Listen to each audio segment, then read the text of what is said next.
చూడండి ఈ రకంగా మనము కాల్చుకోవాలి. అయితే బాగా రెడ్గా కాల్చుకోకూడదు, బాగా వైట్గా కూడా కాల్చుకోకూడదు. మనకు కాలినయా లేదా అని తెలుసుకోవాలంటే మనము అప్పని ఇట్లా మనం కొట్టి చూడాలి. ఇప్పుడు దీంతో మనం ఇట్లా కొట్టి చూస్తే మనకు సౌండ్ వస్తుంది. చూడండి ఇట్లా సౌండ్ వస్తుంది అని అంటే మనకు అప్ప కాలింది అని అర్థం.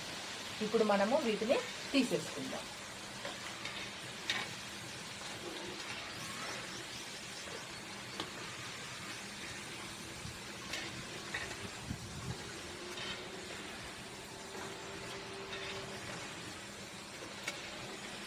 ఇట్లా మనము తీసేసుకొని ఒక హోల్స్ది జల్లెడ పెట్టుకోవాలి. మనము జల్లెడ పెట్టుకొని ఇప్పుడు ఇది ఇందులో పెట్టుకోవాలి. ఇందులో పెట్టుకొని కాసేపు అయిన తర్వాత ఆయిల్ అందులో కింద పడిపోతుంది. చూడండి ఆయిల్ కింద పడిపోతుంది.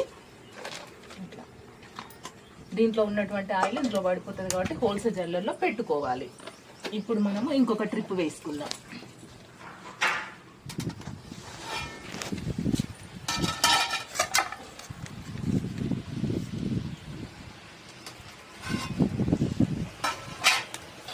ఇది కూడా ఒకసారి వేయగానే ఒక 1-2 మినిట్స్ అయిన తర్వాత వాటిని కదిలించుకోవాలి. ఎందుకంటే వేయగానే మనం కదిలించినట్లయితే అప్ప ఇరిగిపోతుంది. కాబట్టి కొంచెం నూనెలో కొంచెం వేడైన తర్వాత ప్రతి ఒక్క చకినప్ప కూడా మనము వెనక్కి కిందికి అనుకోవాలి.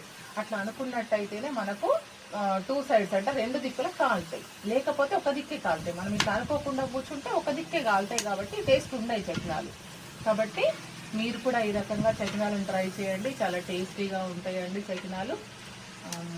మా చకినాలు కనుక మీకు నచ్చినట్లయితే మీరు చూడండి, ఒకటి మీకు నేను చూపెడతాను. చూడండి చకినాలు మంచిగా వచ్చినాయండి.